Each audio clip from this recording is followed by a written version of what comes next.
मैं कल उसके घर गई हूँ तो मुझे पता चला है कि एक्चुअली उसका मर्डर पिछले 3 दिनों से प्लान हो रहा था। On 10th of July I was working out and मेरे को एक कॉल आती है मेरी फ्रेंड की, मैंने उठाई नहीं।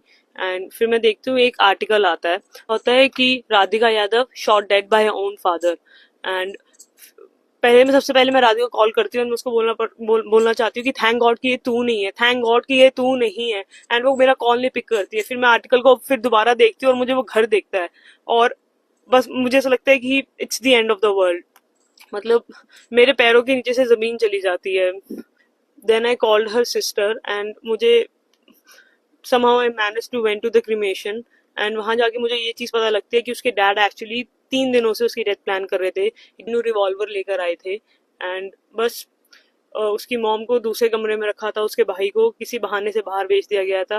राधिका के पास एक डॉग है लूना, एंड वो पिटबुल है। तो मतलब she would have also saved her, but उसको भी घर से थोड़ा बाहर रखा गया था।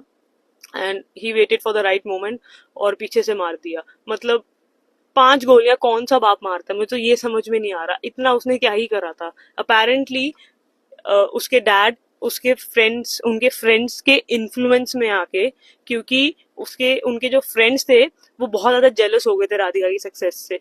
वो 4 लोग जिनकी बातें सुन के उसके पापा ने वो गोली चलाई है, वो 4 बातें ये थी कि अ, ये तो मेकअप करने लग गई है, ये तो छोटे कपड़े पहनती है, ये अब तो तू इसके पैसों पे पलने लग गया है, तू तो अब इसको धंधा ही करवा दे। मतलब मेरे को इस चीज का जवाब दे दो कि कब तक लड़कियां मरेंगी बिकॉज ऑफ मेन, और उनका जो फ्रजाइल ईगो है जो मीडिया में चल रहा है कि ये रीले बनाती है या वो लव जिहाद का। मुझे एक चीज नहीं समझ में आ रही, जो इंसान रील बनाता है उसका अकाउंट प्राइवेट क्यों होगा?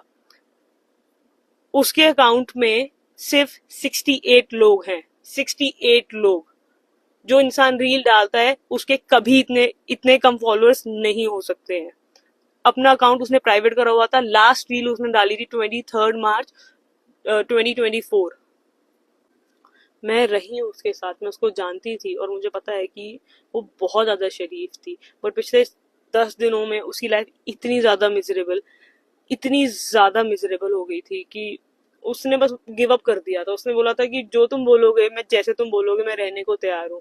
बट वही है, उसके पापा का इतना ज्यादा दिमाग खराब हो, रख, हो रखा था कि कोई फेस पे एक्सप्रेशन भी नहीं था। मतलब वो इंसान को दिख रहा था कि कोई साइकोलॉजिकल प्रॉब्लम है, बट वही है, बात किससे करे।